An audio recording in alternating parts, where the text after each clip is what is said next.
Did your mother not teach you how to act? The words cut through Eastern Market on a Saturday morning like a blade thrown at someone's back. Chase Donovan had taken 4 steps past the overturned stall when the small voice landed between his shoulder blades. Cold, clear, loud enough that the fishmonger 3 aisles over stopped mid-sentence.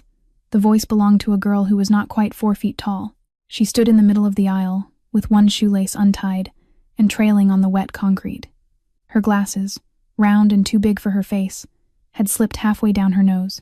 2 braids, crooked in a way that suggested she had done them herself and refused help, hung uneven past her shoulders. A mustard-yellow sweater, 2 sizes too large, swallowed her arms. On her back, a small backpack hung off one shoulder, and dangling from the zipper was a tiny green turtle keychain with a chipped painted shell. Her name was Naomi Carter. She was 7 years old, and she was pointing. Not vaguely, not shyly. She was pointing the way you point at a piece of evidence in a courtroom, elbow locked, finger steady. The defendant, at this particular moment, happened to be the most feared man in Detroit. Chase stopped walking. Behind him, Silas Blackwood, who had stood at his right shoulder for 6 years, and watched his boss walk through 3 shootings without so much as loosening his tie, felt the air turn to stone. 2 other men in long coats let their right hands drift inside their jackets. One of them touched the grip of the pistol against his ribs. The other did not breathe. The entire market stopped breathing with them. Behind Naomi, a wooden stall sat wrecked on the floor. Mason jars of pickled beets, green tomatoes, and chow-chow rolled slowly in 3 directions. A tray of cornbread lay upside down in a puddle of brine, spreading in a dark halo toward Chase's polished black shoes. The hand-chalked sign, Whitaker Pickles, since forever had snapped clean in half. Miss Pearl Whitaker had arrived at this stall at 4:30 in the morning.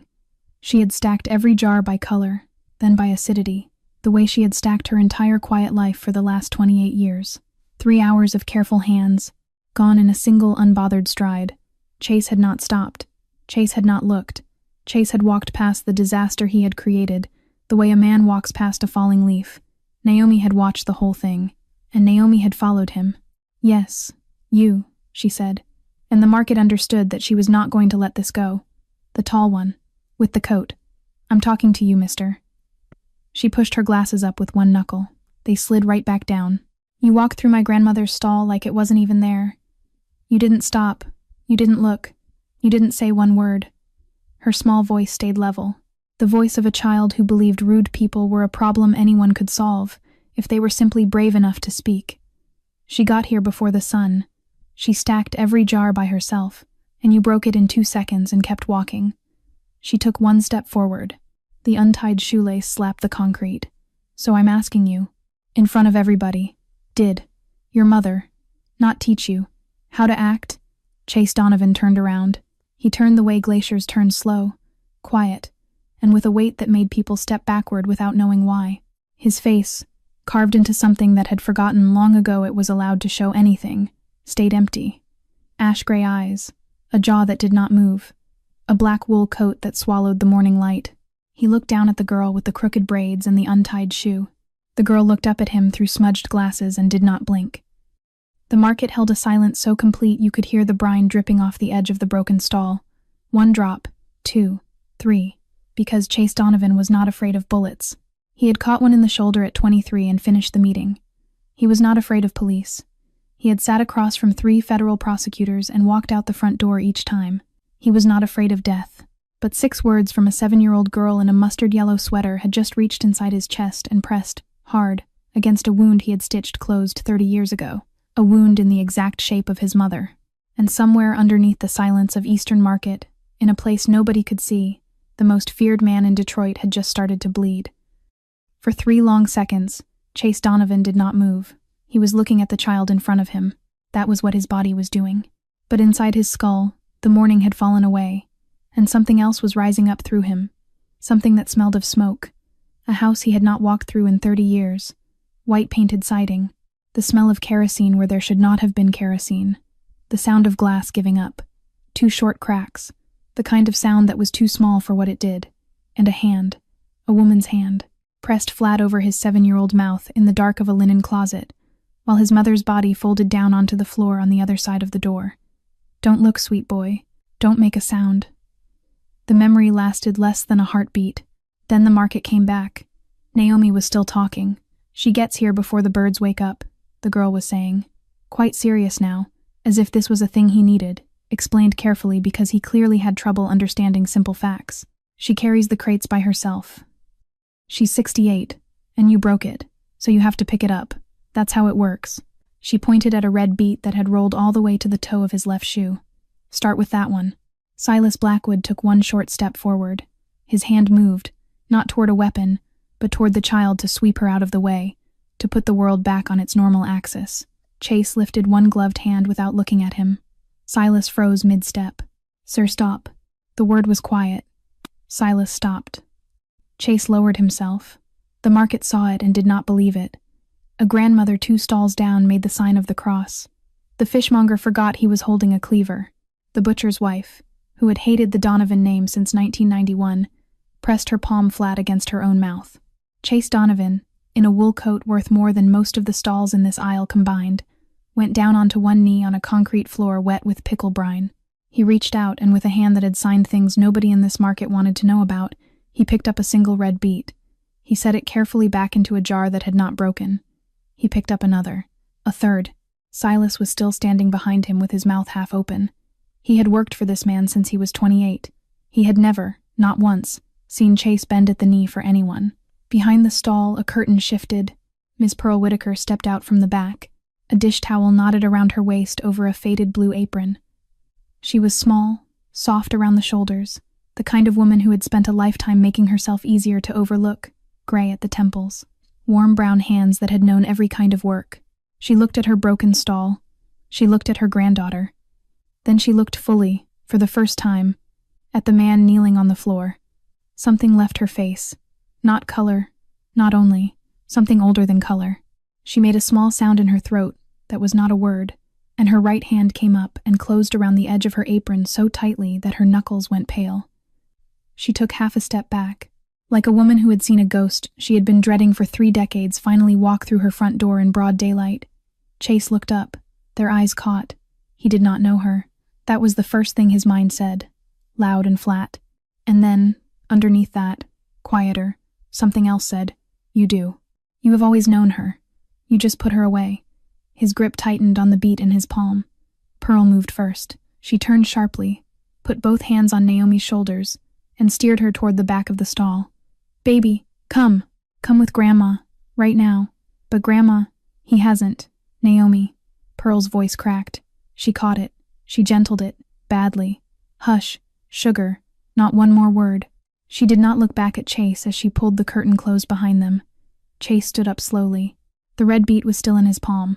He stared at the curtain, at the place where her face had been, at the 30-year-old question she had just put without saying it into the middle of his chest. "Where," he thought, "where in the name of God do I know you from?" The ride back to Grosse Pointe was the longest 31 minutes of Silas Blackwood's career. The Cadillac Escalade moved through Detroit the way it always did. Heavy, black, silent, chosen lanes. Bulletproof glass separated them from a city that would have liked very much to know what had just happened at Eastern Market. Inside, nobody spoke. Chase sat in the back seat with his gloves pulled off and resting on his knee. His eyes were fixed on a point in the middle distance that was not out the window, not on the dashboard, not anywhere in the present tense. Silas drove. He watched his boss in the rearview mirror the way a man watches a pressure gauge he does not understand. Twice he opened his mouth. The first time he got as far as "Sir, if you'd like me to call," before Chase's eyes flicked up and met his in the mirror and the rest of the sentence died in his throat. The second time, near the Jefferson exit, he tried again, softer. "Boss." About the girl Chase did not look at him this time. He simply said, "Drive." Silas drove. The gate to the Donovan estate opened the way it had opened for 3 generations, slow, heavy, and without question. Chase stepped out before the car fully stopped, walked past the housekeeper, past the study, past the dining room, and straight to the private office on the 2nd floor, whose door only he and Silas ever opened. He shut the door behind him. He crossed to the bar. He took down a cut-glass decanter of whiskey, poured 2 fingers into a heavy tumbler, and set the tumbler on the desk. He did not drink it. He sat down. He reached into the bottom left drawer of his desk, unlocked the 2nd drawer hidden behind it, and took out a thin leather envelope he had not opened in 11 years. From the envelope he slid a single photograph, It had been taken in a garden. Sunlight. Late afternoon, the soft kind. His mother Eleanor stood in the middle of the frame, laughing at something that had happened just outside the photograph, head tilted back, one hand pressed to her throat. She was wearing the blue dress. He had forgotten she owned a blue dress until he saw it now. Beside her stood a young black woman in a gray housekeeper's uniform with a white collar, smiling more carefully, holding a boy of about 5 on her hip. The boy had his head tucked against her shoulder and one small fist closed around the collar of her dress. The boy was him. The young woman holding him had a face Chase had not looked at in so long that for a moment he could not find it in his memory at all. Then he looked at the cheekbones.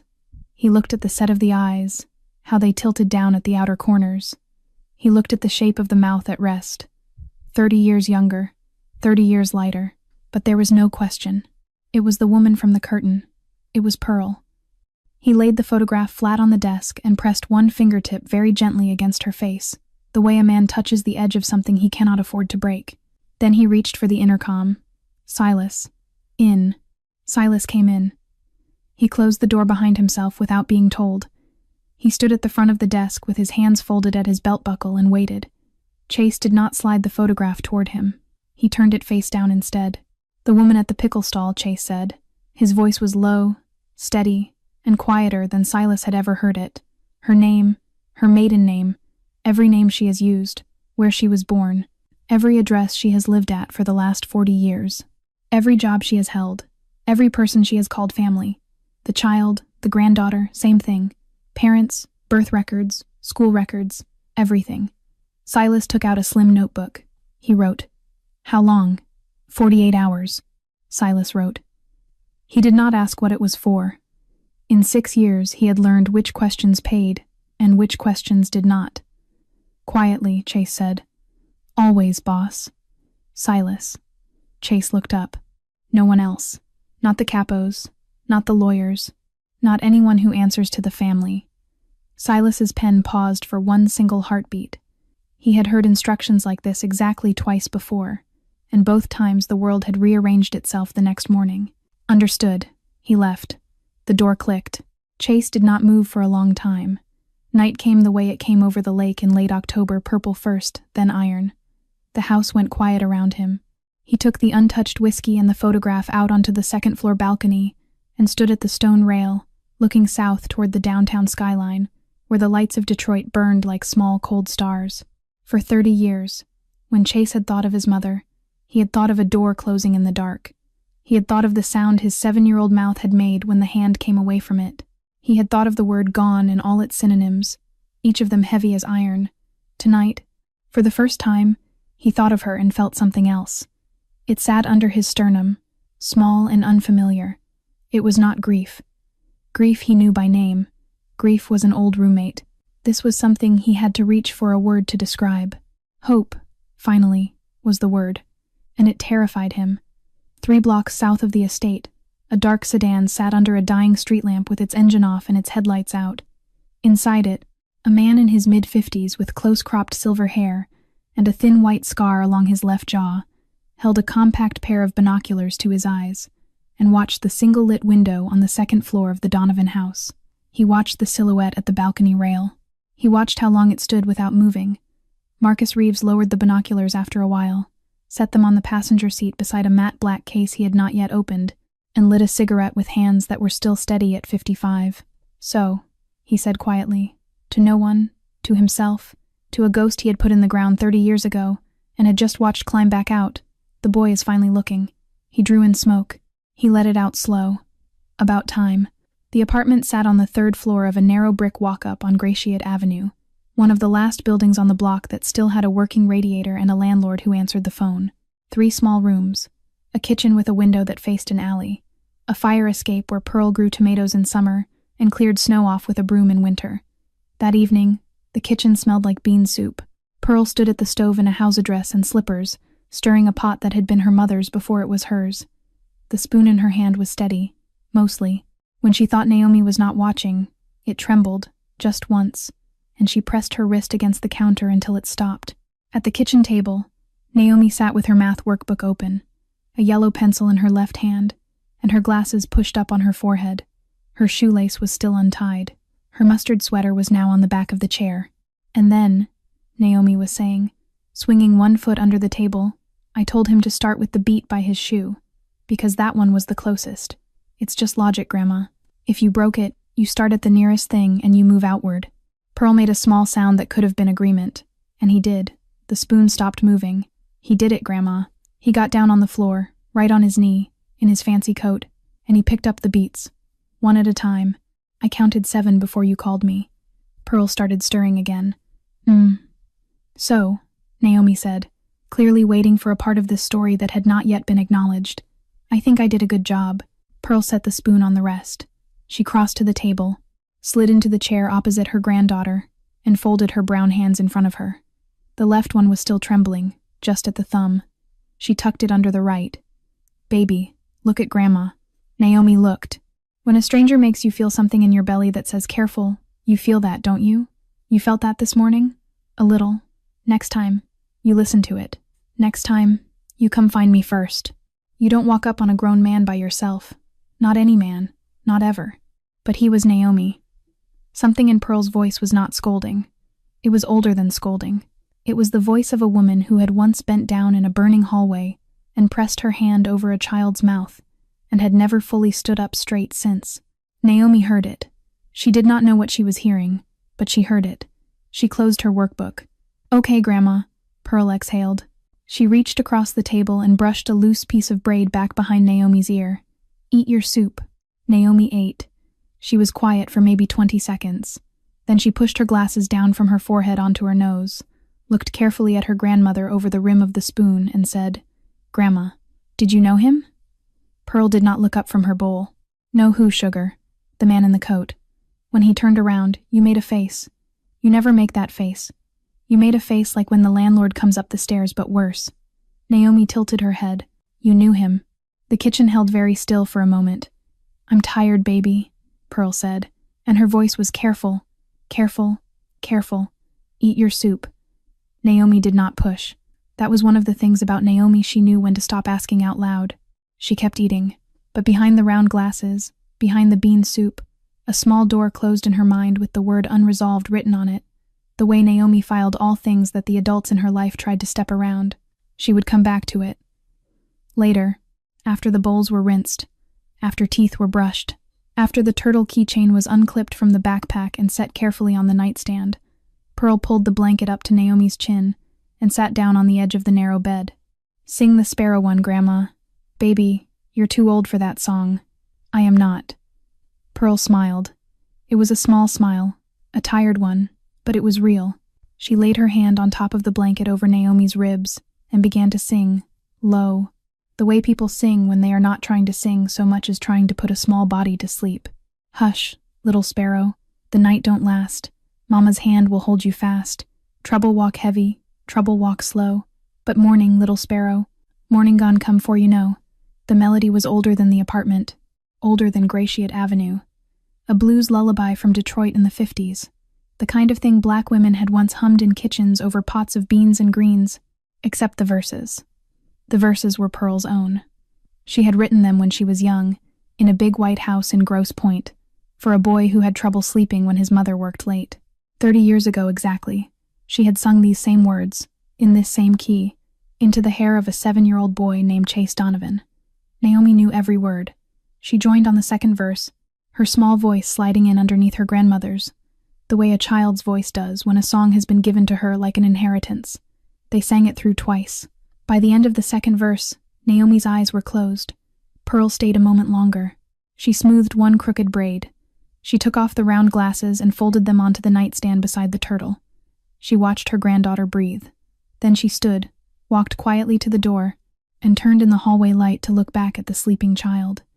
Her hand rose and pressed flat against her own chest, right over her heart, the way it had pressed 30 years ago against a closet door. Lord, she whispered, so softly that the word barely made it past her teeth, don't let the past come looking for this baby. She turned off the light. 3 days passed. On the third afternoon, Eastern Market was doing what it always did on a weekday, moving slower than weekends, louder than it looked. Vendors bagged apples. Someone's radio played Motown 2 stalls down. A butcher sharpened a knife against steel, the sound ringing out in a clean, repeating arc. At the Whitaker Pickles stall, Pearl was arranging jars. She had rebuilt the display over the last 3 days. New cornbread, new brine, a new chalkboard sign in her own careful hand. She worked the way she always worked, head slightly down, hands never still, lips moving sometimes in a prayer she no longer remembered the exact words to. She did not see him approach. She felt him, the way animals feel weather change. She looked up. Chase Donovan was standing across the stall. He was alone this time. No long-coated men flanking him. No visible car. He wore a dark wool coat, unbuttoned, over a plain charcoal sweater. No tie, no gloves. He looked, for the first time, like a man and not a headline. 20 feet behind him, half hidden behind a column, Silas stood with his hands in his pockets and his eyes everywhere. Pearl's hand paused on the lid of a jar. She lifted it slowly, carefully, set it down on the counter, and said nothing. Color drained from her cheeks in that particular way again. She was hoping, Chase could see, that if she did not speak, none of this would be real. He was about to say something when a small body swung around the corner of the aisle behind him. "Grandma, Mr. Andrews gave us extra homework because Jamal—" The voice stopped. Naomi Carter, backpack on one shoulder, untied shoelace again, turtle keychain swinging, stopped walking at the edge of the stall. She looked at Chase. She set her backpack down on the floor with deliberate care. She crossed her arms. She cocked her head. "You're back. I'm back," Chase said. "Are you here to say sorry?" "I'm here to say sorry." "That's good." She considered him the way a small judge considers a case. 3 days late, but good. Silas, 20 feet away, watched the corner of his boss's mouth move upward. Not a full smile. Half of one.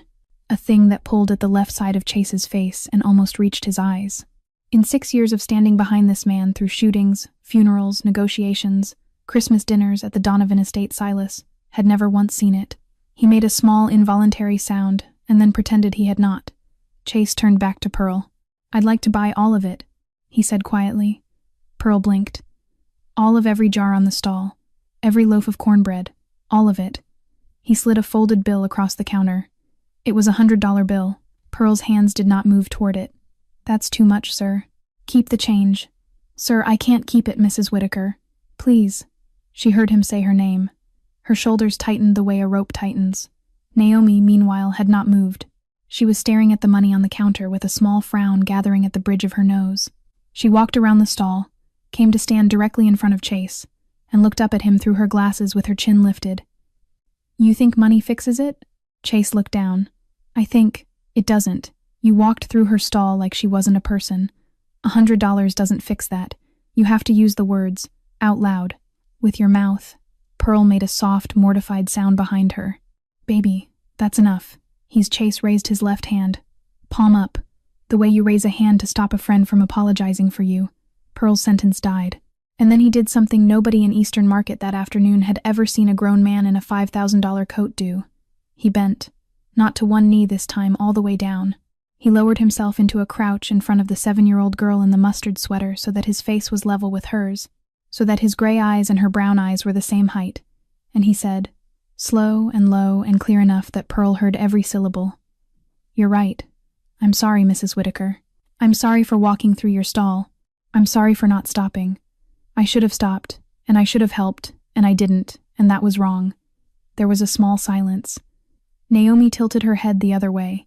She considered his face very seriously, like a person inspecting a math problem for errors. Then she gave one slow, firm nod. "Okay, now it counts." Chase exhaled. He rose to his full height. His eyes moved past Naomi, found Pearl, and stayed there. Pearl was looking at a jar. She was looking at a jar with an intensity that suggested the jar had personally wronged her.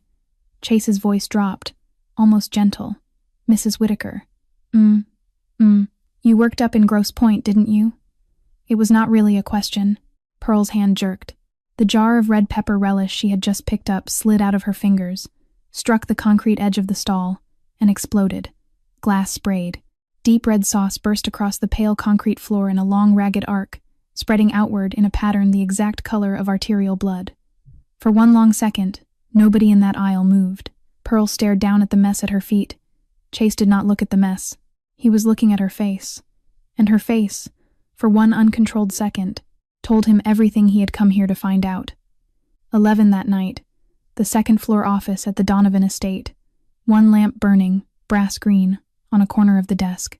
The whiskey from 3 nights ago still sitting untouched on the coaster, a thin film of dust beginning to settle on its rim. Silas Blackwood knocked twice, waited for the single word, and came in. He was carrying a manila file thick enough to require both hands.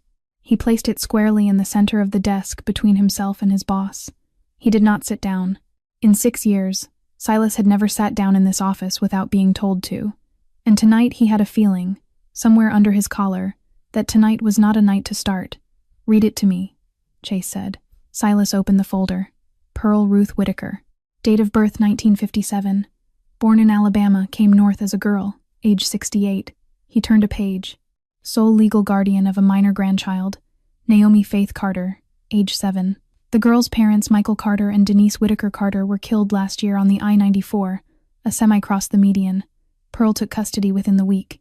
Chase nodded once, slowly. She's been vending at Eastern Market for 18 months. Before that, under-the-table domestic work down in Toledo for 6 years.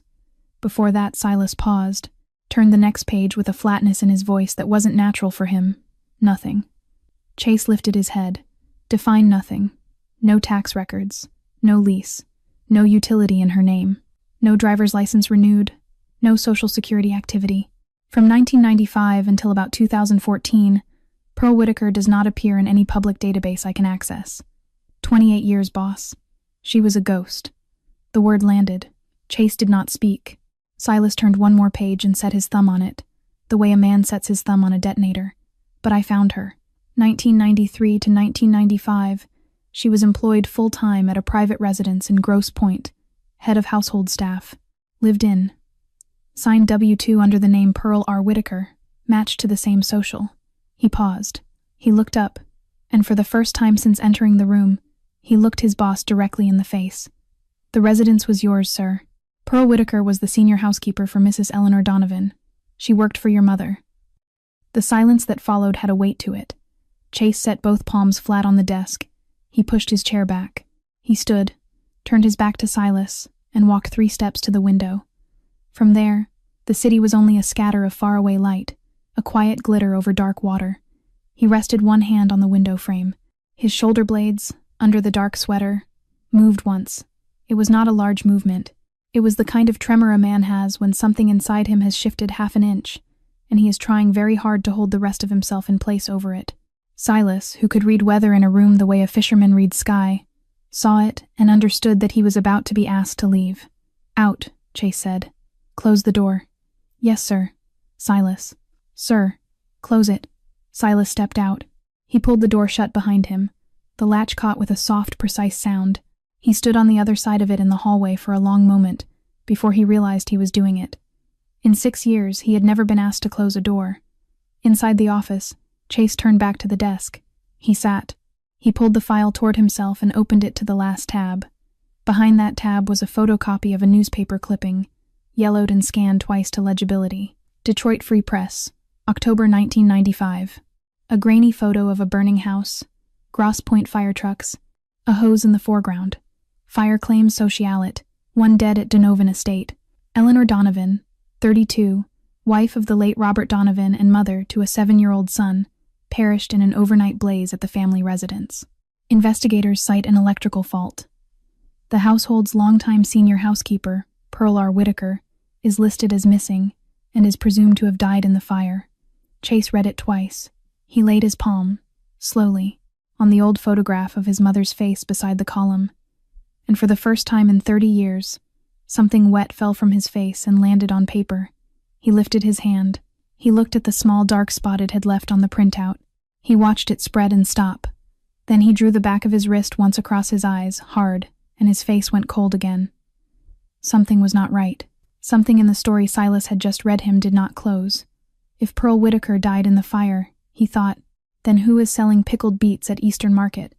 And if she did not die, then where did she go for 28 years, and why? He turned that over. Or, he thought, and his breath paused in his throat, or she did not die because she did not stay, because she got out, because she took someone out with her. A hand came up inside his memory. A small dark hand, smelling faintly of soap and starch, pressed flat over his 7-year-old mouth in the dark. A woman's voice, low, close to his ear, trying not to shake.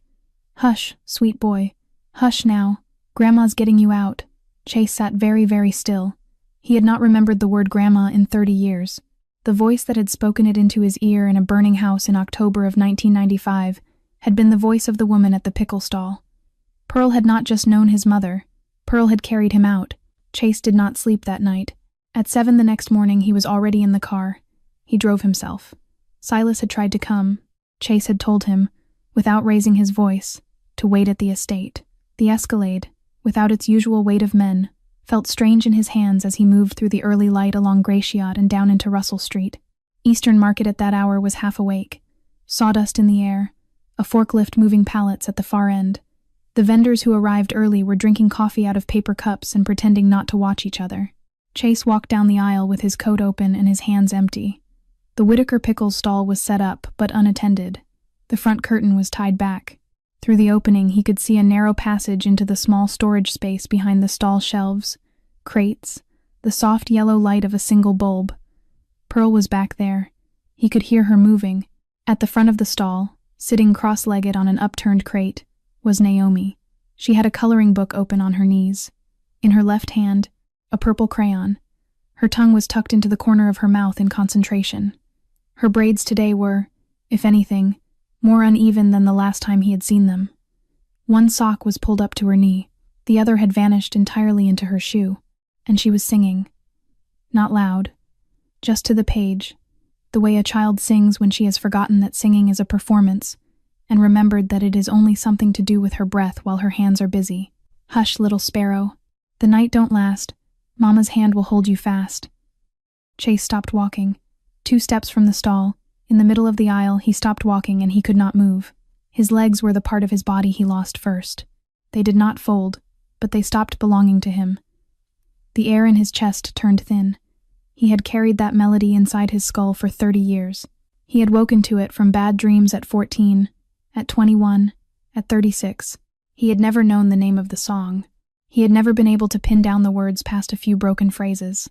He had grown up believing that 2 people in the world had once known that tune, his mother, and the voice that had whispered hush over his mouth in a burning house. And now a 7-year-old girl with a purple crayon was singing it out loud, in an aisle at Eastern Market, as if it were the most ordinary lullaby in Detroit. Naomi looked up. She saw him. Her face broke into its full, sudden brightness, the way her face always did when a thing interested her.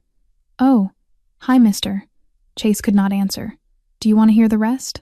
She turned the coloring book over on her knee, setting the crayon down with the careful ceremony of a small professional. "My grandma taught it to me. She says there's only 2 people in the whole world who know every single verse." Chase heard himself, from somewhere outside his body, manage to speak. "Who are the 2, Naomi?" She shrugged, pushing her glasses up with the back of her wrist. "Grandma won't tell me, but she said she used to sing it to a little boy a long time ago. She said he loved it the most." Chase took 1 step, blindly, toward the crate opposite her. He sat down. He had not decided to sit. He had simply arrived there. His hands went to his knees. They closed into fists. The tendons along the backs of his fingers went white. He bent his head. He could not look at the child in front of him, because if he looked at her face right now, he was going to come apart in the middle of Eastern Market, and that was not a thing Chase Donovan did. He listened to her breathe. Behind the stall, a small sound. Pearl had stepped out of the storage room holding a wicker basket.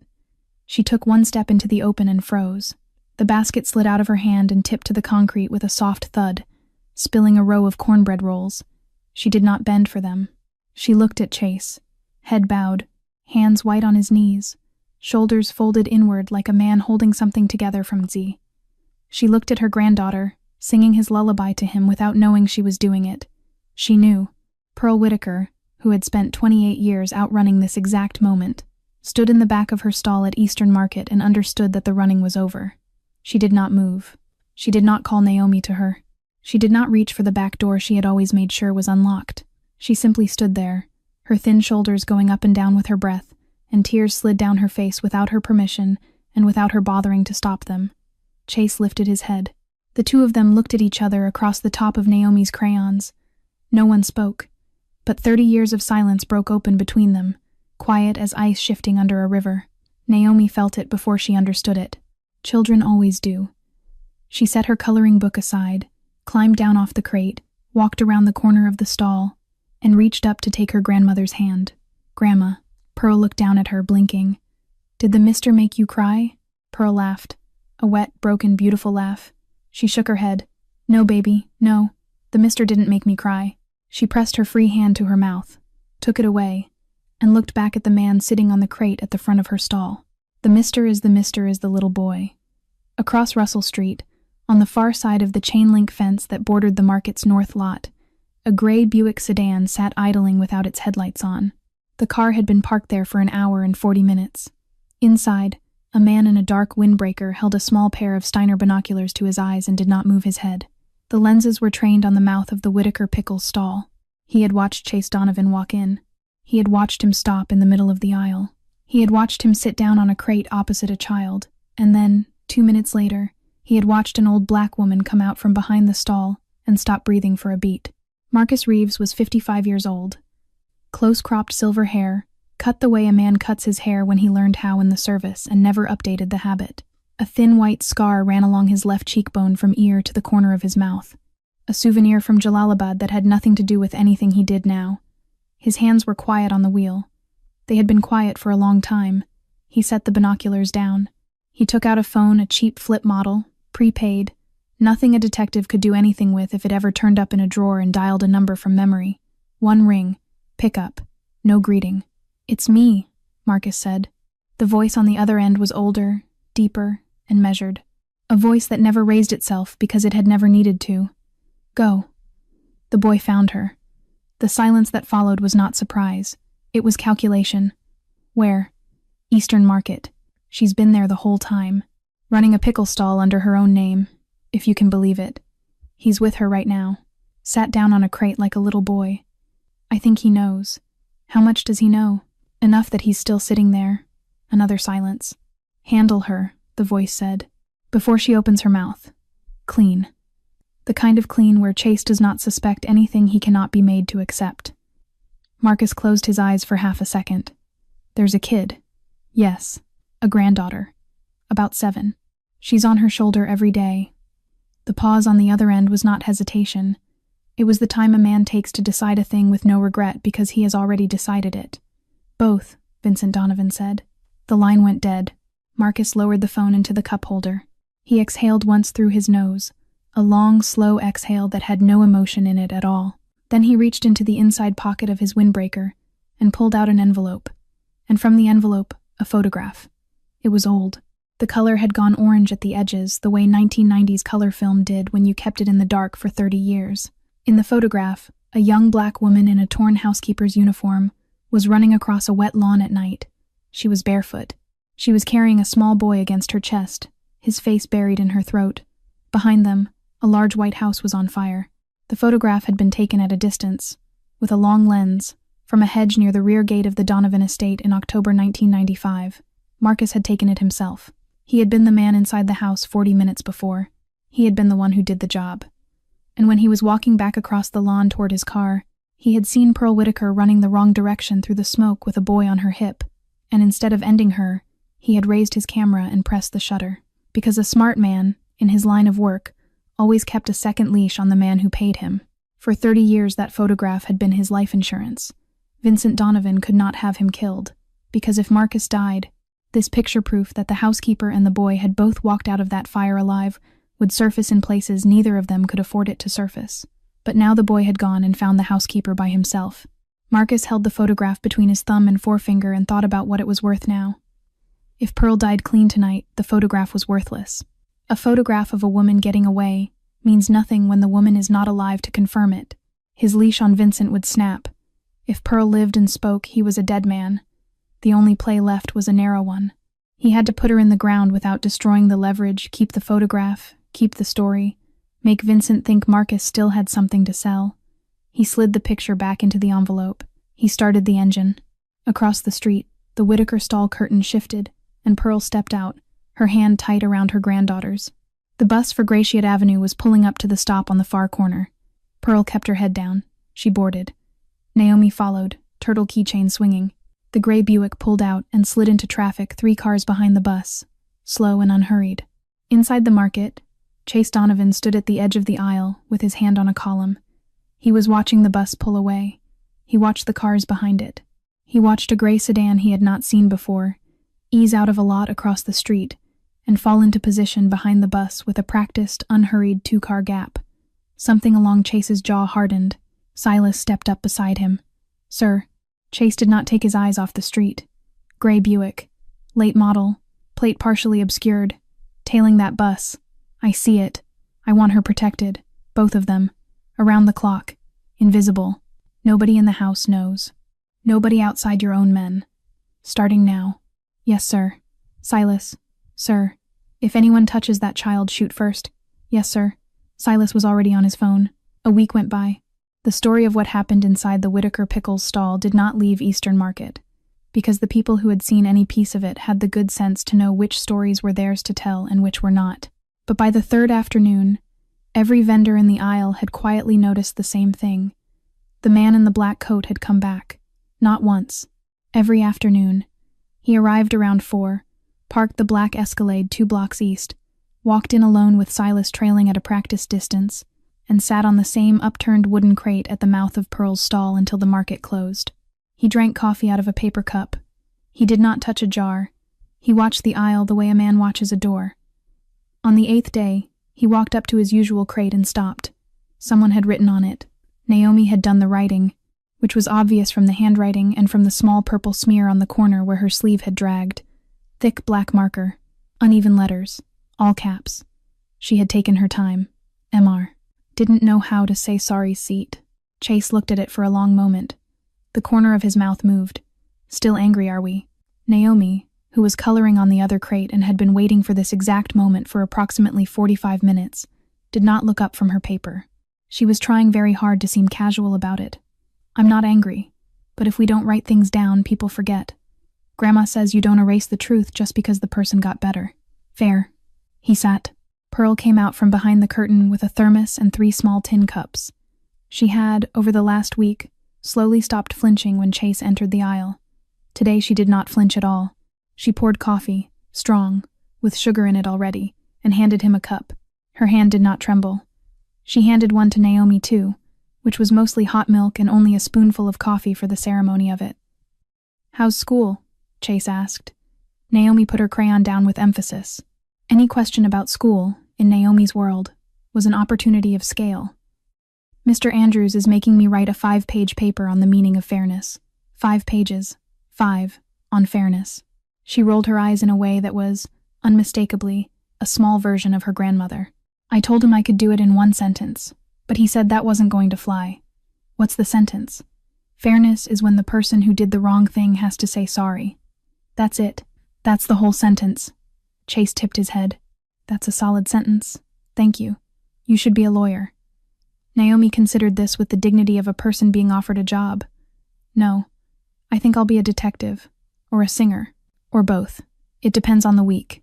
Pearl laughed out loud. It was the first time Chase had heard her laugh, and the sound surprised him in a place low and soft that he had not been prepared for. He looked up at her. Pearl looked back at him across the rim of her tin cup, and for the first time, her face held no fear. What was in her eyes instead was something older than fear. It was the look of a woman who had once walked a crying 7-year-old boy up and down a back hallway for 3 hours at 2 in the morning, humming, because his mother was at a function downtown, and the boy would not close his eyes without a voice in the room. It was a look that had no name, and it did not need one, because Chase felt it land. His jaw worked. He lifted the coffee. He did not speak. He did not have to. 25 feet behind him, Silas stood with his back to a support column, eyes on the aisle, one hand pressed lightly to the earpiece in his right ear. A voice on the other end was low and clean. Gray Buick. Same plate. West entrance. Parked across at the Gradiate corner. Driver same profile, silver hair. Male, mid-50s. Been there 12 minutes. Silas did not reply. He walked casually toward the mouth of the aisle, pulled his phone as if to take a call, and flicked the camera open at his hip. Back at the crate, Chase was mid-sip. His hand tightened on the cup. It was not a visible tightening. It was the smallest movement, The kind only a man who had handled a cup exactly the same way 1,000 times would notice in himself. The tin creaked softly under his thumb. Nothing in his face changed for Naomi. Uncle Chase. He turned. Yes. Naomi was looking at him with a small, thoughtful frown, the way she looked at a question on a worksheet that had turned out harder than it first appeared. Where's your mom? Pearl's hand stopped moving over a jar label. Chase set the cup down on his knee. He did not answer immediately. He did not want to answer with the voice he used in his office. She passed, Naomi. A long time ago. Oh. Naomi's face changed, and it changed gently. It was the face of a child who recognized a country she lived in. I'm sorry. It's all right. I know what it's like. My mom and my dad, they died last year, in a car, on the highway.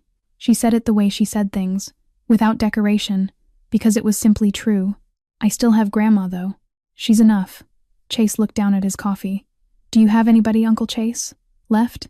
For a beat, the aisle seemed to thin out around them. Somewhere behind Silas, a vendor was yelling about apples. Somewhere outside, a bus hissed at a stop. Chase lifted his eyes. He looked past Naomi's braids, past the purple crayon, and found Pearl, who was standing very still behind her counter with both of her brown hands pressed flat against the wood. I thought I didn't, he said quietly. He held Pearl's gaze. But I think, he said, and his voice was not the voice of the most feared man in Detroit. I think I just found someone. That night, Chase drove himself to Gratiot Avenue without Silas.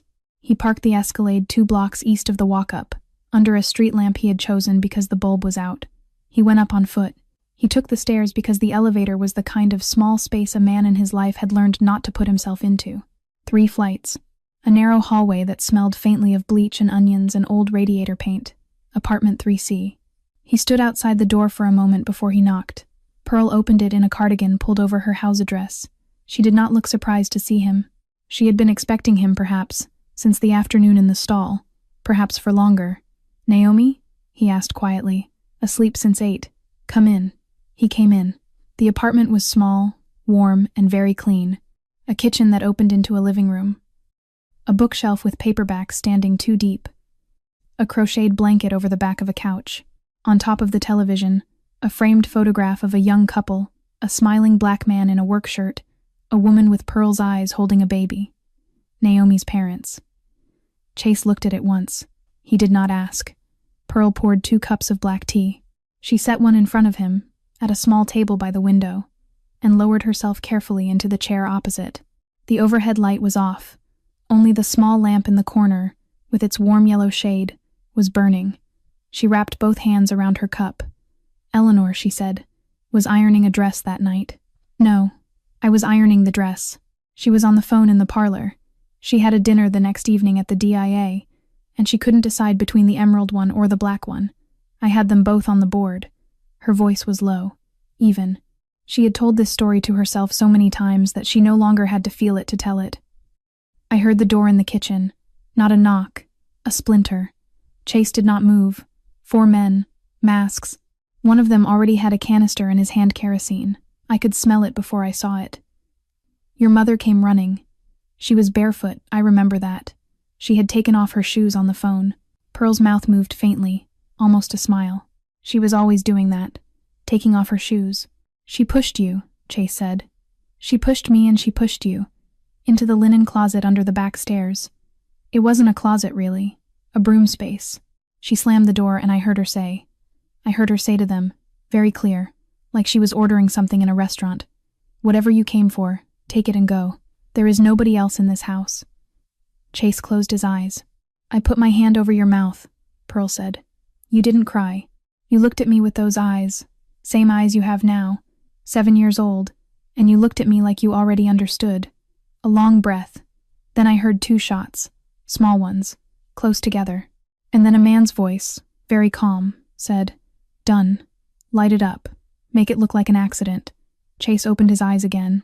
His hands lay flat on the table, palms down. They did not move. That voice, he said. That voice, Pearl agreed softly. You didn't see him. I didn't see a face. The closet door had a seam, but I couldn't risk an eye to it. I only heard. And you remember it. Every word. Chase waited.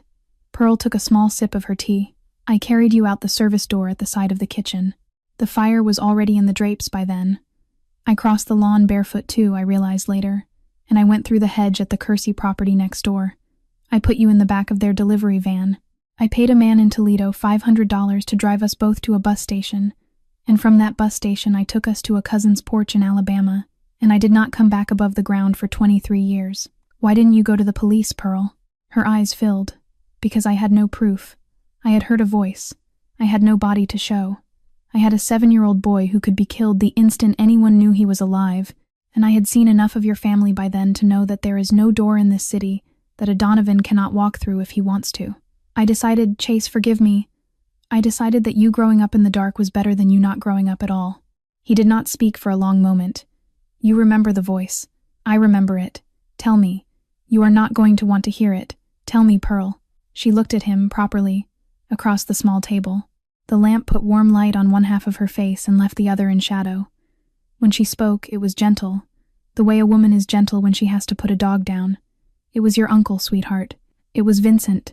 Chase stood up.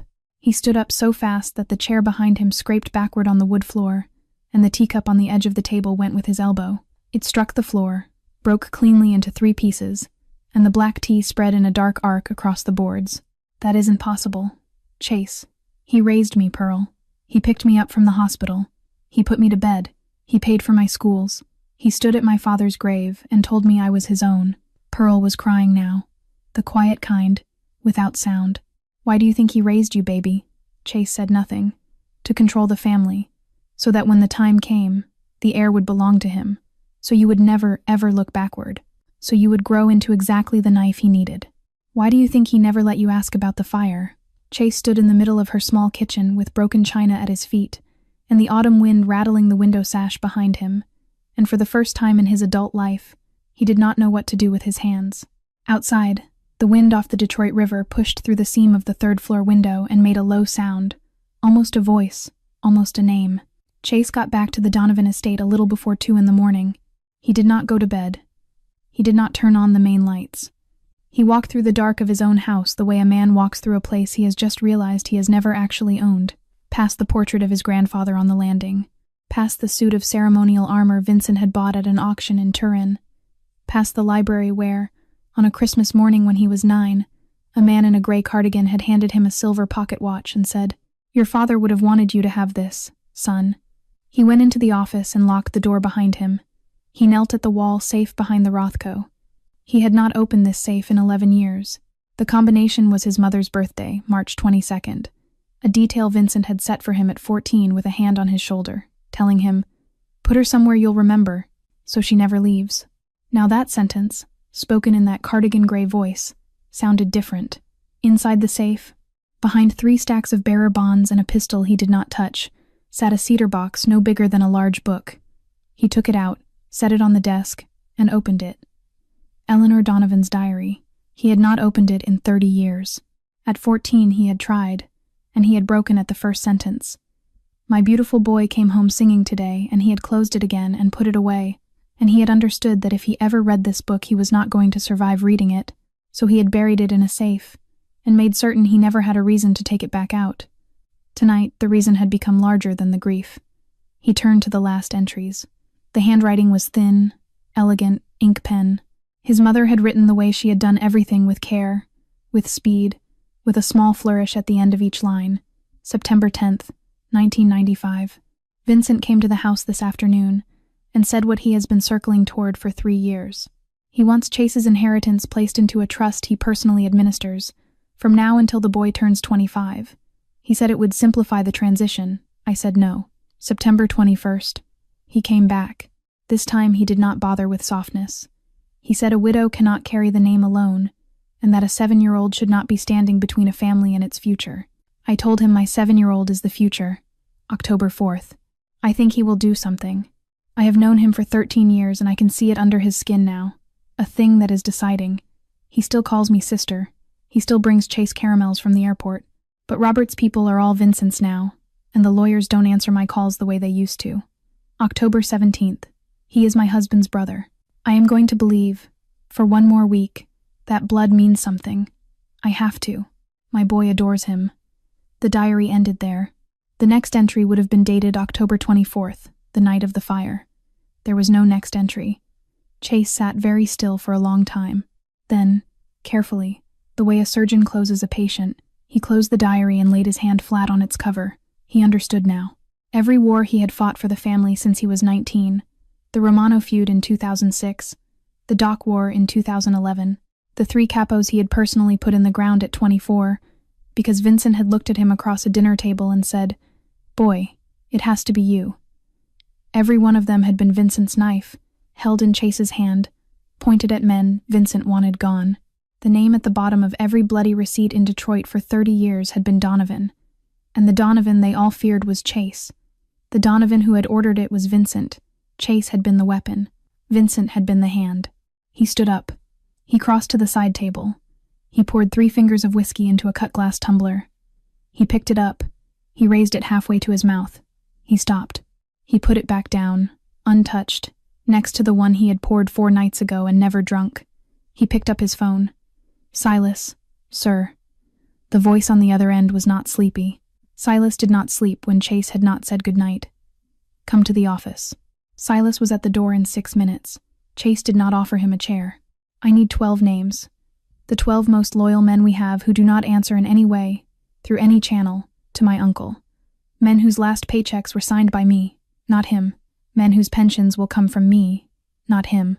Men who, if I asked them, would not pick up the phone for Vincent Donovan tonight." Silas's face did not move, but the muscle along his jaw tightened once. "Sir, what are you doing?" Turning the board over, Silas took a careful breath.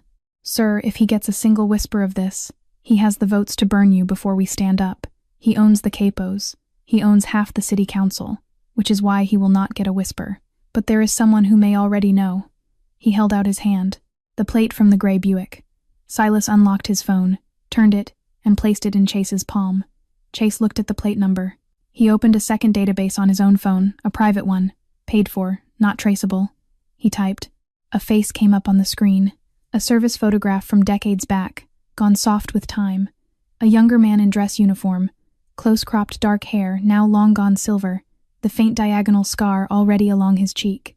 Underneath the photograph, a name, Marcus Reeves, freelance.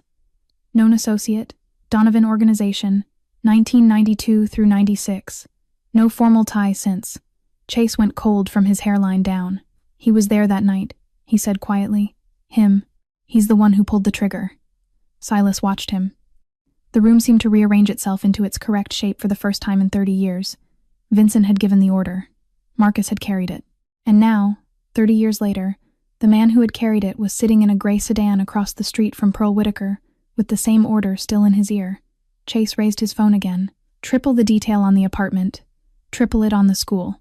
Triple it on the market. Plain clothes only. Nobody from the family roster, your men, your friends, your friends' friends. If Marcus Reeves comes within 50 feet of that child..." He paused. "Put him down."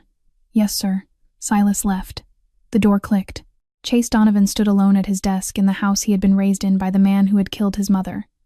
And for the first time in his life, he understood exactly who his enemy was.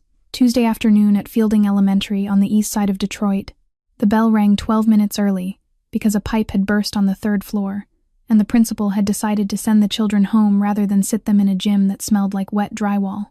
Naomi Carter came down the front steps of the building at 2:48 instead of 3, adjusted her glasses, scanned the pickup line, and did not see her grandmother. She checked her watch. She had a watch now, pink plastic, a birthday present from a cousin. She made a thoughtful face. Pearl was never late. Pearl was the kind of woman who believed showing up on time was a form of respect for other people's time, which was an idea Naomi had absorbed so completely that she had once corrected her own teacher for beginning a class 30 seconds after the bell. 3:04. Still no Pearl. Naomi sat down on the low brick wall by the front gate and took out her sketchbook. She was on the 3rd Bird of a Sparrow series when a soft pair of shoes stopped at the edge of her vision. She looked up. A man was standing there, silver hair cut short, the neat military sort, a beige canvas jacket, clean hands. He was smiling the way adults smile at children when they are waiting for the child to smile back and feel safe. "You're Naomi, aren't you, honey?" Naomi did not smile back. She pushed her glasses up with one knuckle. She tilted her head half an inch to the left. She looked at his mouth, then at his eyes, then at his hands, the way Mr. Andrews had taught his class to look at a source when they were trying to decide whether to trust it. "How do you know my name, sir?" "Your grandma sent me, baby." Her legs bothering her. "She asked me to come pick you up and take you home." Naomi did not move off the wall. "My grandma never sends strangers." "Oh, I'm not a stranger. I'm an old friend of hers. From a long time back." He kept the smile. "Name's Marcus.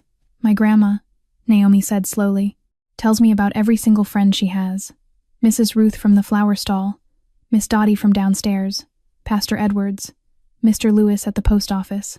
She counted them on her fingers with a seriousness that was almost rude. "She doesn't have a Marcus." The man's smile caught, the way a gear catches when a tooth is missing. "Maybe she forgot, honey. My grandma doesn't forget people. Come on now. Up we go. Car's right there."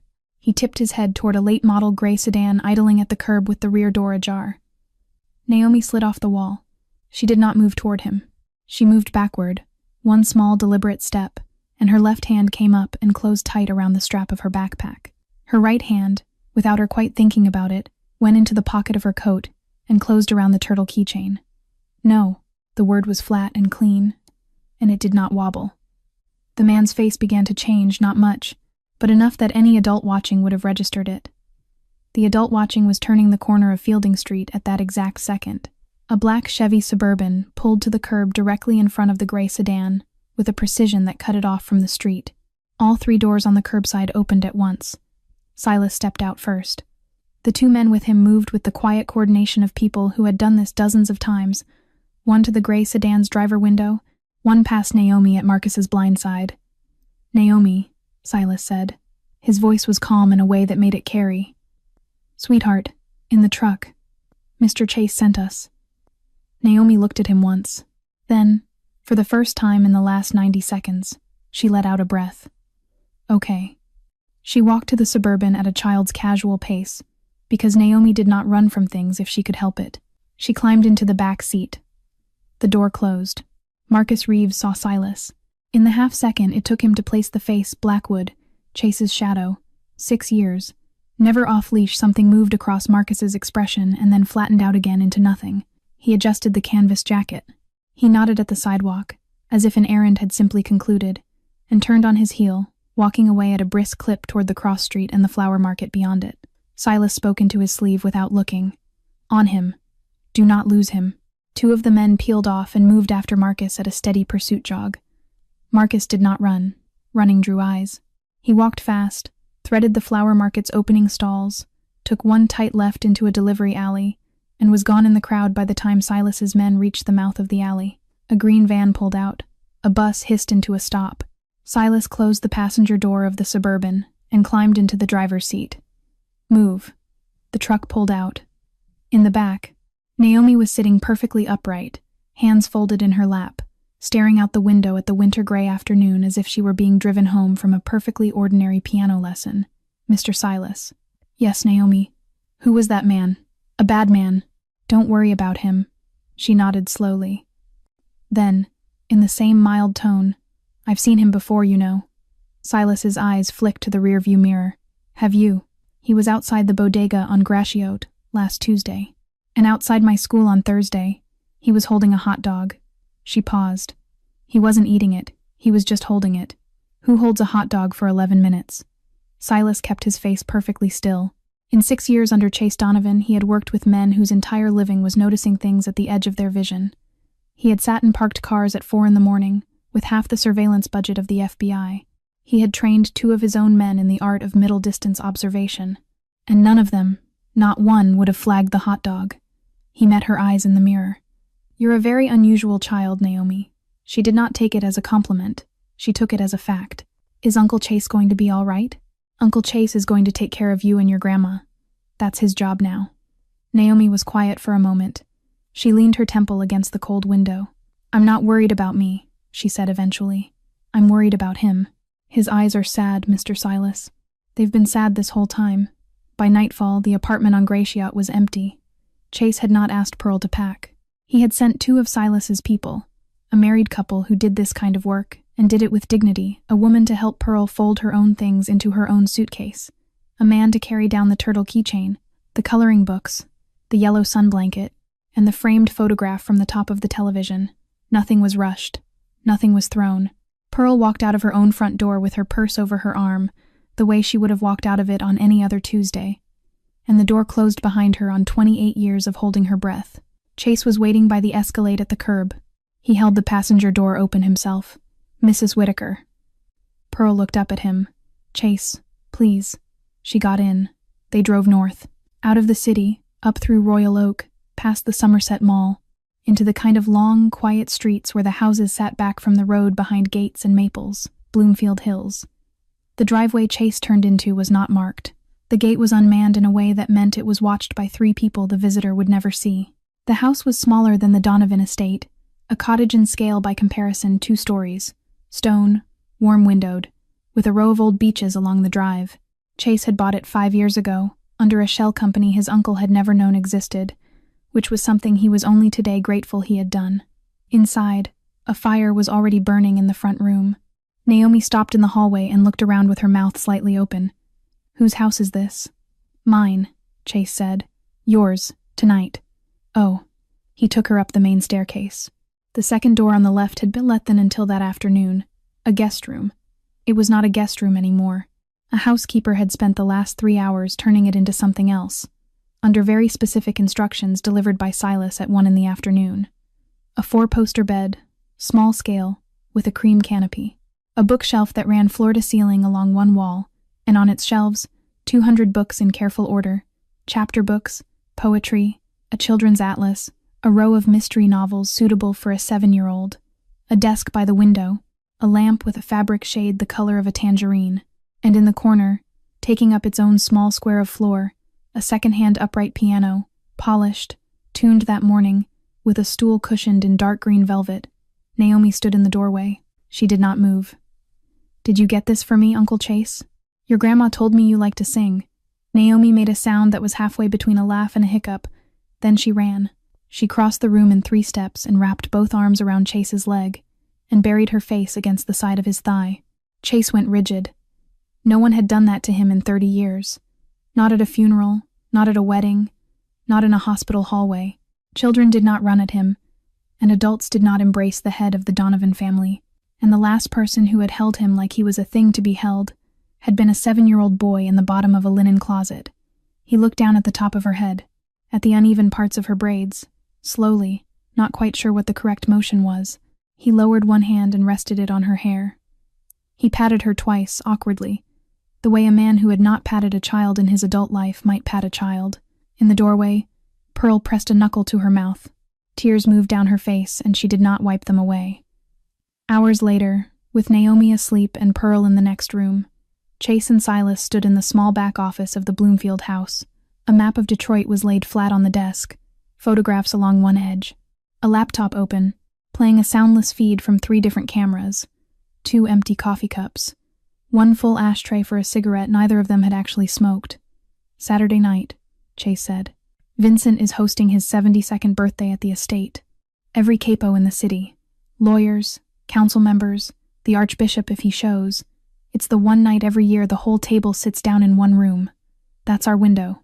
That's our window. But I will not walk into that room Saturday without evidence. Not a whisper. Not a theory.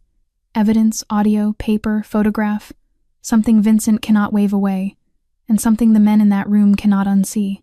If we show up empty-handed, I'm dead by Sunday breakfast." Silas nodded. "Marcus has evidence. Marcus has evidence. 30 years of it. He's been keeping it alive to keep himself alive. It's the only reason my uncle hasn't buried him in concrete. We take it from Marcus. We flip the whole table.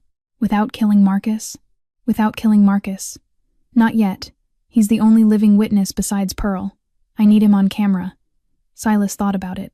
"You're going to let him come at her. I'm going to let him think he's coming at her. We ambush. We take him alive. We extract the evidence and the confession, in that order. Using Pearl as bait. Using a stand-in," Chase said. His voice was level. "I'm not putting her in a room with that man. I'll never put her in a room with that man. Find a female agent your network. Off book. Off the family roster. Similar height, similar build, gray hair, brown coat. She walks in, we close the door behind her. There was a small sound at the doorway. Both men turned. Pearl Whitaker was standing there in her cardigan with her hands folded in front of her. She had been standing there for long enough to have heard all of it. She stepped into the room. No. Chase straightened. Mrs. Whitaker. It's me. Absolutely not.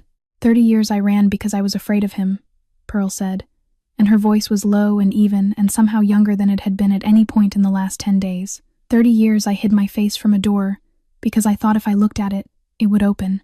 I'm done running, Chase. I will walk into that room.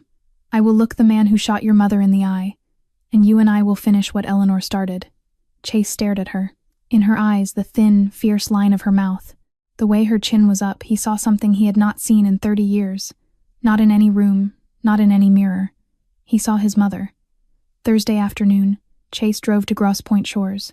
He had not called ahead. Men in the family did not call ahead when they came to see Vincent Donovan on a weekday. That was one of the unspoken rules, and unspoken rules were the rules Vincent had built his life on. The estate at Lakeshore Drive was older than the Donovan estate in Grosse Pointe proper.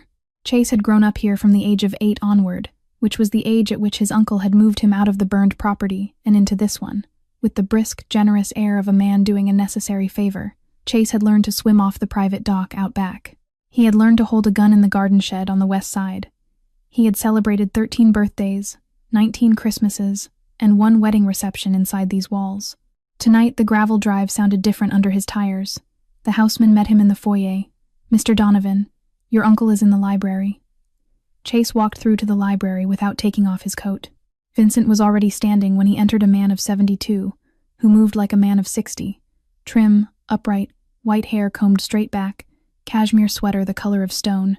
He had kept the body of a man who had once personally done the kind of work he now paid others to do, and 30 years in an office had not softened his shoulders. He crossed the floor and took Chase by both arms. My nephew. He embraced him, briefly, with both hands flat against Chase's back. It's been too long, son. Sit, sit. Look at you. Chase sat in one of the 2 leather chairs by the fireplace. Vincent crossed to the bar, a cut crystal decanter. 2 snifters, warmed. The brandy from 78. I've been saving it. For what? For a visit from my nephew on a Thursday afternoon. Vincent handed him a glass. He did not sit. He remained standing at the mantel, one elbow on the carved wood, looking down at Chase the way he had looked down at him for 3 decades. How is business, Chase? Business is fine.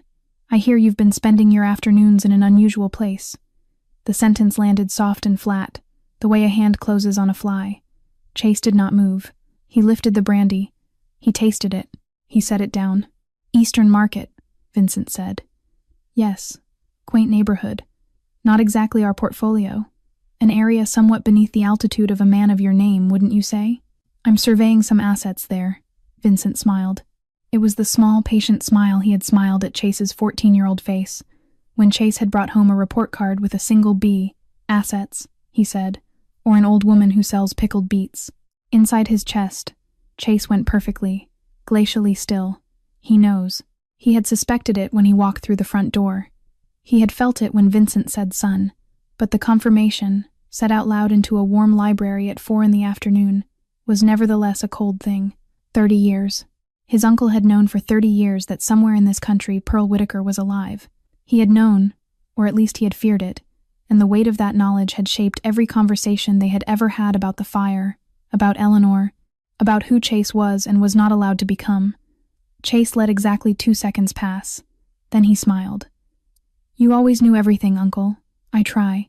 Vincent pushed off the mantel and took a slow circle behind Chase's chair, brandy cradled in one hand. You understand I only ask because I worry, Chase. You are the son of my brother. I raised you as my own. I don't want you tangled in things that are not worth your attention. That old woman is more dangerous than you think. Chase turned his head to follow him. How do you know her, Uncle? The circle stopped. For one full heartbeat, Vincent did not have an answer prepared. Then he laughed a warm, short, experienced laugh, and came back around to the front of the chair. I hear things, nephew. People talk. A man in my position hears everything, even the small things. That's all. Of course. Chase stood up. He set the brandy on the side table, half finished. He buttoned his coat. Thank you for the concern. Sit. Stay. I have some veal to cook. I have a call in an hour. Another time. Vincent walked him to the front door. He did it slowly. At the threshold, he placed one hand on Chase's shoulder and squeezed. the exact way he had squeezed Chase's shoulder every time Chase had left this house as a boy. "Chase, Uncle, remember something for me." "What's that?" "In this family," Vincent said, and his voice was gentle, "loyalty is more important than truth. It always has been. It always will be." Chase looked at the hand on his shoulder, then he looked up at his uncle's face. The same face that had leaned over him in his childhood bed after a nightmare. The same face that had stood beside him at his father's grave. The same face that 30 years ago had ordered a woman shot in a service hallway, while a 7-year-old boy crouched in the dark with a housekeeper's hand over his mouth. Chase smiled. "I'll remember, Uncle." He reached up, took Vincent's hand by the wrist, and moved it politely off his shoulder. "But I also remember something my mother used to say. She said truth is the one thing nobody can kill permanently. You can bury it. You can burn a house down on it. But eventually it starts walking again." The warmth in Vincent's face slid, just for an instant, into something else. Chase did not wait for him to find his smile again. He stepped out into the gravel drive, pulled the door closed behind him, and walked to the car. Silas was already in the driver's seat. He did not ask. He simply started the engine and put the Escalade in gear. When they passed the gate, Silas said quietly, "He knows. He knows. How much?" Enough to have started the clock. Chase watched the trees of Lakeshore Drive slide past the tinted window, but not enough to know where she is, and not enough to know we know about Marcus. 48 hours, Silas. Drive. Silas drove. The Escalade rolled up the Bloomfield driveway a little after 7. Chase got out slowly. He had not spoken during the 40-minute ride from Lakeshore Drive. Silas, who had not needed him to, opened the front door and held it. "I'll be in the office," Silas said. "Go see the kid." Chase walked through the house. He could hear her before he saw her. The piano from the upstairs bedroom had been moved, by his instruction and without explanation, down to the front parlor that afternoon. He had done this because he had been unable to stop thinking, on the drive back from his uncle's house, about an 8-year-old boy who had once sat at a piano in a burning room, and about how he did not want a 7-year-old girl to have her music stashed somewhere a fire could reach. Naomi was on the bench now. She was in a pair of pajamas printed with tiny foxes, her feet not quite touching the pedals, her braids undone for the night and hanging loose. Her fingers were moving very carefully over the keys' scales, the way a child practices them, with small pauses to be sure she had the next one right. She heard him come in. She did not turn at first. "You're back." "I'm back." "You look tired, Uncle Chase." "I am tired. Come." She patted the space on the bench beside her without looking over her shoulder. She had said it the way a grandmother says it. Chase crossed to the piano and sat down. The bench was sized for one adult, which meant it was sized for one adult and one child with room to spare. Naomi scooted slightly to give him the left half. He let his forearm rest along the top of the fallboard. His other hand hung between his knees. "Grandma says singing makes your heart lighter," Naomi told him, still in the same matter-of-fact voice. "So I'm going to sing for you. You don't have to do anything. You just listen." "All right." She settled her hands, looked at the ceiling for the pitch, and began. The first note was not from the Sparrow song. Chase noticed because his whole body noticed. The song was slower, in a minor key that sat low in the chest, and the opening phrase, "The river don't know what it's carrying. The river only knows to go," rose out of the parlor air and landed on him like a hand he had not been ready to feel. He knew this one too, but not from Pearl. This was not the lullaby of a housekeeper at 2 a.m. This was the song a woman had once hummed under her breath while she moved through her own kitchen in stocking feet, stirring a pot, leaning against a counter, laughing once to herself at something she would not explain. This was his mother's song.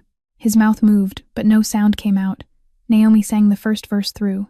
She got to the end of it, hummed the turn, and started on the second. Chase made himself speak. His voice came out low and torn. "Naomi." Who taught you that song?" "Grandma did." Naomi's hands paused on the keys. She turned and looked at him without any alarm, only a small curious tilt of her head. "Why? Where did Grandma learn it?" "She said a lady named Eleanor taught it to her. A long time ago. She said Eleanor was her best friend in the whole world." Chase closed his eyes. He opened them. He lifted his right hand and set it, very gently, on the keys. He did not decide to. Something below the level of decision did it for him. His fingers found a C minor chord without consulting him. Then a G.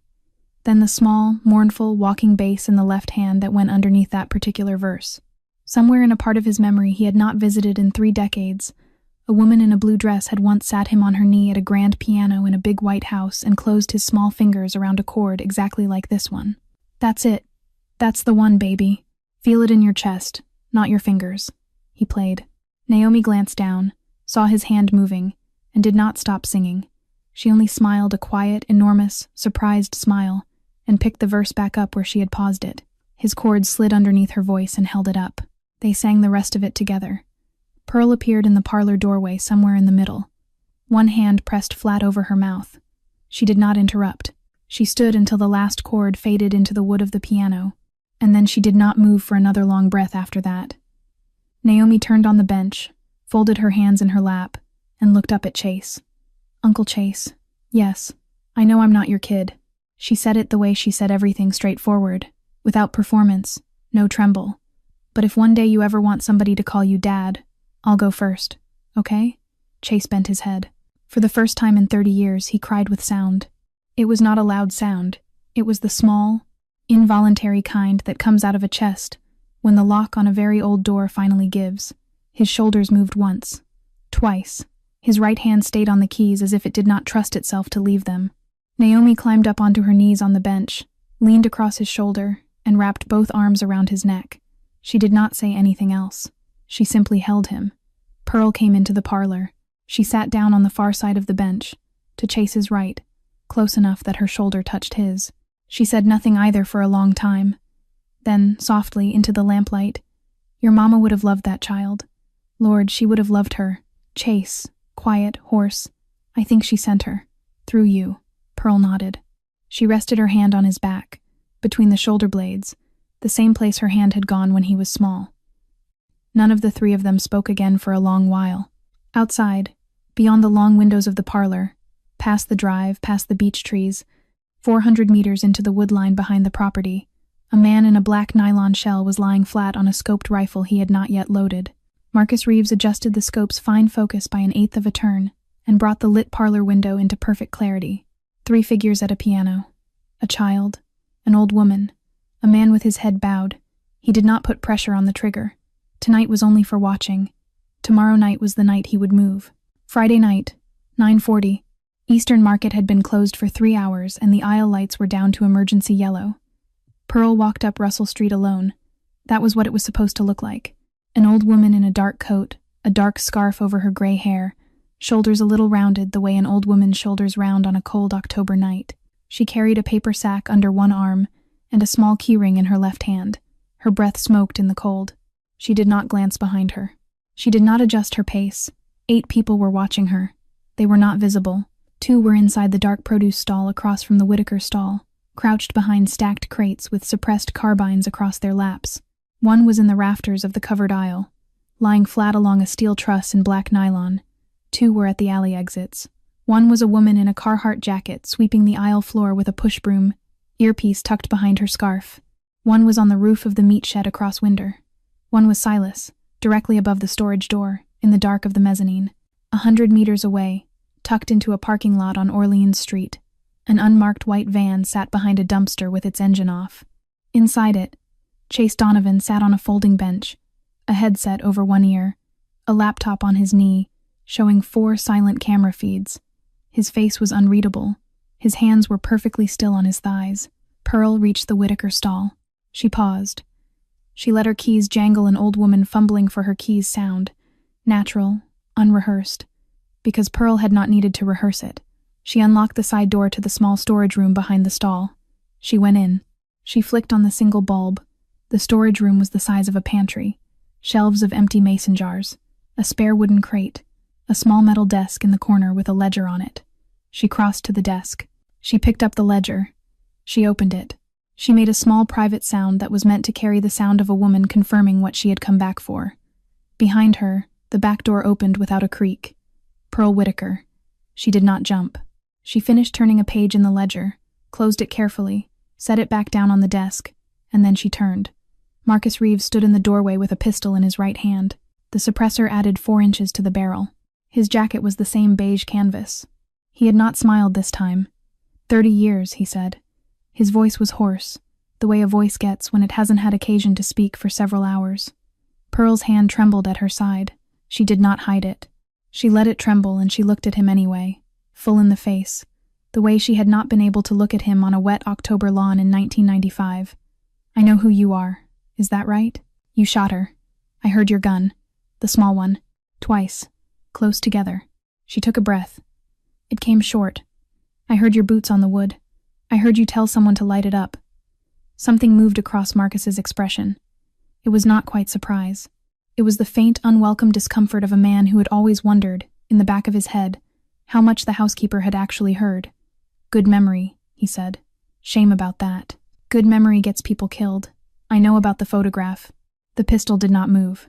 His thumb did. Excuse me. The one you took. On the lawn.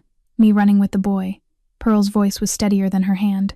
You've been holding it over Vincent's head for 30 years. That's why you're still breathing. If you didn't have it, he'd have put you in the ground the week after the fire. A silence. Marcus's mouth moved into a small, narrow line. How on God's earth do you know that? Because you're still alive, Mr. Reeves. And a man like Vincent does not leave loose threads for 30 years unless the thread is holding a knife to him. Marcus laughed. Once. Low. You are a smart woman, Mrs. Whitaker. That is truly unfortunate. He lifted the pistol. He never got the shot off.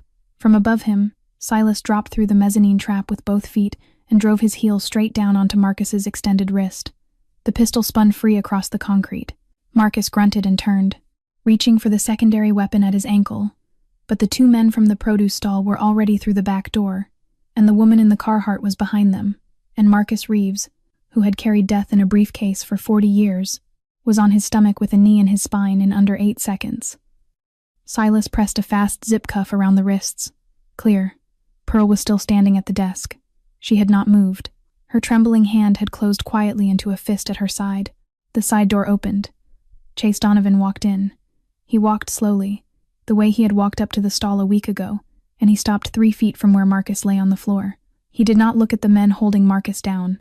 He looked at the man himself. You killed my mother. Marcus, cheek pressed against the concrete, huffed a dry laugh. Little boy finally grew up. Where is the evidence, Marcus? Shoot me then. You want it that bad. Marcus turned his face sideways, smiled at the ceiling. I've got a package with 4 different lawyers in 3 different cities. I die. It goes straight to the Detroit field office of the Bureau, with a note. You won't get anything, except a cell. Chase crouched down. Slowly. On one knee, the way he had crouched down in front of Naomi at the pickle stall. I'm not going to shoot you, Marcus. I need you alive. I need you in a witness chair. Are you out of your mind? I'm not saying a word. Yes, you are. Give me one reason. Chase tipped his chin to Silas without taking his eyes off Marcus's face. Silas stepped forward, knelt, held up his phone, and pressed play. The recording was clean. The bug had been under the library table at Lakeshore Drive for 18 hours. Vincent Donovan's voice came out of the small speaker in the quiet of the storage room, with the clarity of a man who had never doubted a room was his own. Clean on Pearl, then on Marcus. Sooner rather than later. He's gotten sentimental. The evidence will die with him. Handle it by Monday. Marcus's face went gray. He lay on the concrete for a long moment, eyes fixed on the stained wood above him, and said, very quietly, a single word that was not a word anyone once translated. Then, that son of a cooperate with me, Chase said. His voice was steady and almost gentle. You live. You testify. Prison, not a grave. That's the only door still open. Marcus closed his eyes. When he opened them, he looked at Chase for a long time. Then, he nodded once. They drove him downtown at 11:10. Marcus Reeves sat cuffed in the back of the unmarked van, flanked by 2 of Silas's men who did not speak. His mouth had settled into the stillness of a man who had just traded the rest of his life for some of it. Left. Left. Second drive. The building was a storage facility on Beaubien, 3 blocks from police headquarters, which struck Chase as the kind of grim joke only a career killer could appreciate. Private vault service, 24 hours, anonymous rentals. Marcus led them to Unit 341, rented for 30 years under the name Michael Hawthorne, attorney at law. Silas unlocked one cuff and kept the other attached to his own wrist. Marcus keyed in a combination. The door clicked. Inside was a steel box on a shelf and nothing else. He opened it. Envelope 1. Photographs. The top print was Pearl on a wet lawn in 1995. Barefoot, a child on her hip, a white house burning behind her.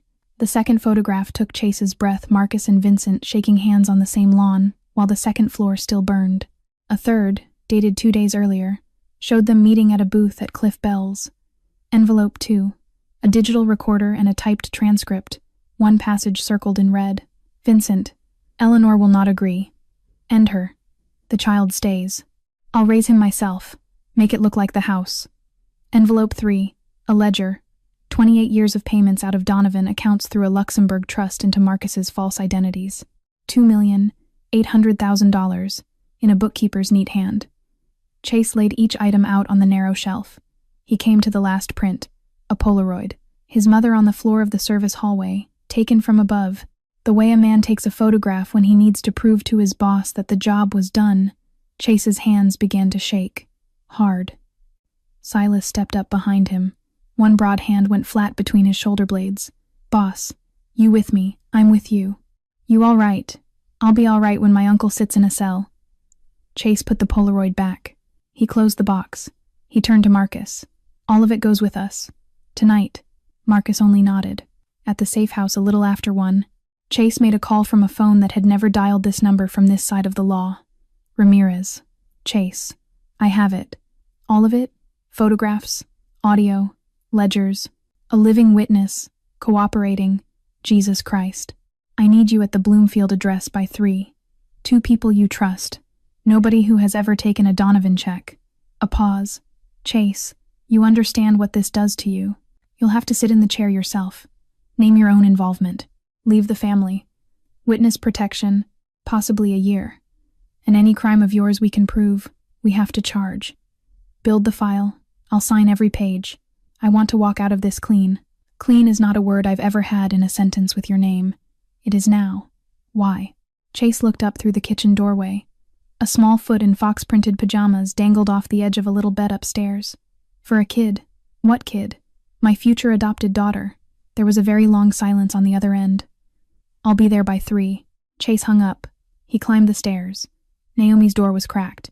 The tangerine lamp was on low. She was asleep on her back with her arms thrown over her head, one braid half undone, a small brown bear clamped in the crook of her elbow.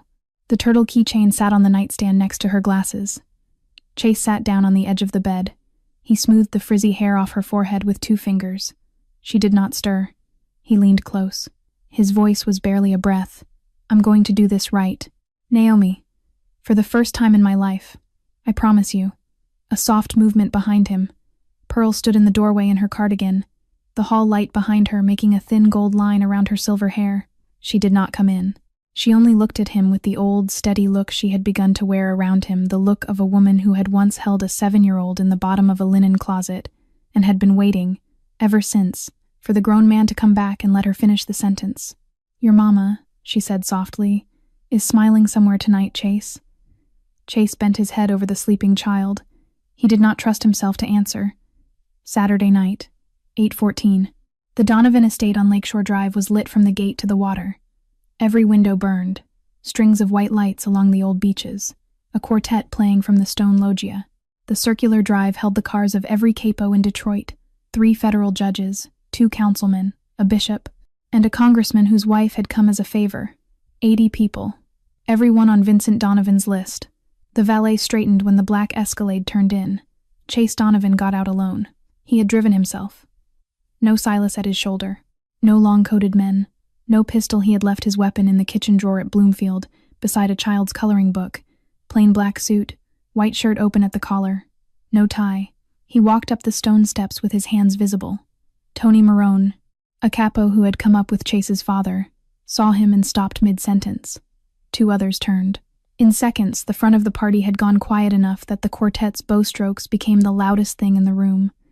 Vincent heard the quiet. He excused himself and came through the crowd with his arms open.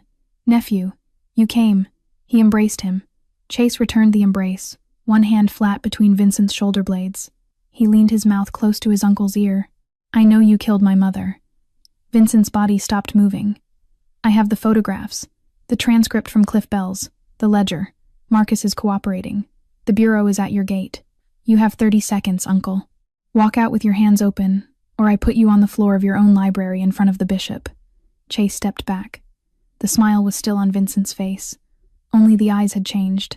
"Nephew, are you making a joke?" Chase did not answer.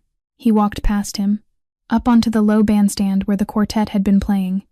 The cellist saw his face and lowered her bow. Chase took the microphone off the stand. "I have an announcement." The room stilled. The Donovan family, as everyone in this room knows, was built on a principle. That principle is family. Tonight, I would like to recognize someone who has understood the truth of family for exactly 30 years. He looked at Vincent. He clicked the remote. The pull-down screen woke up. The first image was Eleanor in a blue dress in a garden. The room said softly, "Oh." The second was Eleanor on the floor of a service hallway with her eyes open. The room made a different sound. The third was the handshake on the burning lawn. The fourth was a waveform, and Chase pressed play. "Parend her. The child stays. I'll raise him myself. Make it look like the house." The congressman's wife put her hand over her mouth and did not take it down. Vincent moved. He crossed the 10 feet to the bandstand in 3 strides and lunged up for Chase's throat. He did not make it. Silas stepped out from behind the velvet curtain, where he had been waiting since 6, and took Vincent by both arms from behind in a hold he had learned, in a former life, from the army. Vincent's feet came off the floor. The front doors opened at the same moment. Agent Ramirez came in first, badge up, vest stenciled FBI, and behind her, 30 federal agents moved through the room with the quiet, polite efficiency of people who had studied the floor plan for 4 hours. Warrants went up. Names were called. Cuffs came out. Vincent Donovan and 11 capos were in federal custody in under 20 minutes. At the door, as they turned him, Vincent looked back. "You are your father's son, boy. My blood. My blood." Chase lowered the microphone. "No, I'm Eleanor Donovan's son, and I'm a human being, Uncle, which is something you never were." They walked him out. An hour later, the house was empty of everyone except agents taking photographs. Chase sat down in one of the leather chairs by the library fireplace, the same chair where he had tasted brandy at 4 in the afternoon 2 days ago and had pretended not to know what he already knew. For the first time in his adult life, something under his sternum loosened. It was not happiness. It was not grief. It was only done. A weight that had been fused to his ribs since he was 7 had fallen off and rolled away across the floor. Silas came in. He sat on the arm of the chair opposite, without asking. "It's done, boss." Chase closed his eyes. "Don't call me boss anymore, Silas. From tonight, just Chase." 6 months later, the federal case against Vincent Donovan had become the largest prosecution the Detroit field office had handled in a decade. Chase had sat in the chair. He had sat in it for 11 days. He had named the men Vincent had used him to move against. He had named himself. He had signed every page of the file Ramirez had built on him, and he had not asked his attorney to argue a single line of it down. The ruling came in at 3 years of supervised probation, a condition of ongoing cooperation, and the forfeiture of roughly 80% of the Donovan assets, the portions the court could tie, through its own accountants, to criminal origin. What remained was still more than enough to carry 3 lives into 3 generations. Chase signed the forfeiture paperwork without reading the final column. He sold the Grosse Pointe estate on a Tuesday morning. He did not attend the closing. He sent Silas with a notary and a set of keys. The house he bought instead was a 2-story brick bungalow on a quiet street in Ferndale, north of 9 Mile. A small front porch with a swing that squeaked. A backyard with a maple tree that turned the color of a brick on the first cold night. Across the street, a retired schoolteacher named Mrs. Beloit brought over a pan of banana bread on the first afternoon and did not ask a single question about what the man in the plain gray sweater had done to afford the place. Pearl took the bedroom on the first floor. Her knees, she had informed him with a dignity that had not permitted argument, had given all the stares they were going to give. Naomi claimed the room upstairs. Her window looked out onto the maple. A second-hand piano sat under the window now, moved from Bloomfield on the day the adoption paperwork was first filed. The adoption was not yet final. Family court moved at its own pace, and the judge had a long list of very reasonable questions. But the preliminary hearing had gone through, and Pearl had signed the primary guardianship papers, and Chase's name had been entered as co-guardian, with a provisional path to adoption pending a closing home study. On a Saturday morning in April, the 3 of them sat at a small round table in the Ferndale kitchen. Naomi had made pancakes. Half of them were charcoal. Chase ate his entire stack, char and all, with a fork, chewing the black parts slowly and with evident concentration. "Delicious," he said. Naomi, chin on her palm, watching him. "You're lying. Yes. Grandma, he's lying. Pearl spreading butter on a piece that had somehow survived. He's lying, baby. Naomi beamed. After breakfast, she asked, casually, in the voice she used when something was not casual, Uncle Chase. School has a parents' day today. Are you coming? Chase looked up, a careful look, the way a man looks when he is not sure whether he has been invited. I can come? Mrs. Harris said any person I think of as family. Chase set his coffee down. He looked out the kitchen window at the maple. He looked at Naomi. He looked at Pearl. I'm coming. That afternoon at Ferndale Elementary, Chase walked through the front doors in a plain blue button-down and a pair of jeans. He was recognized.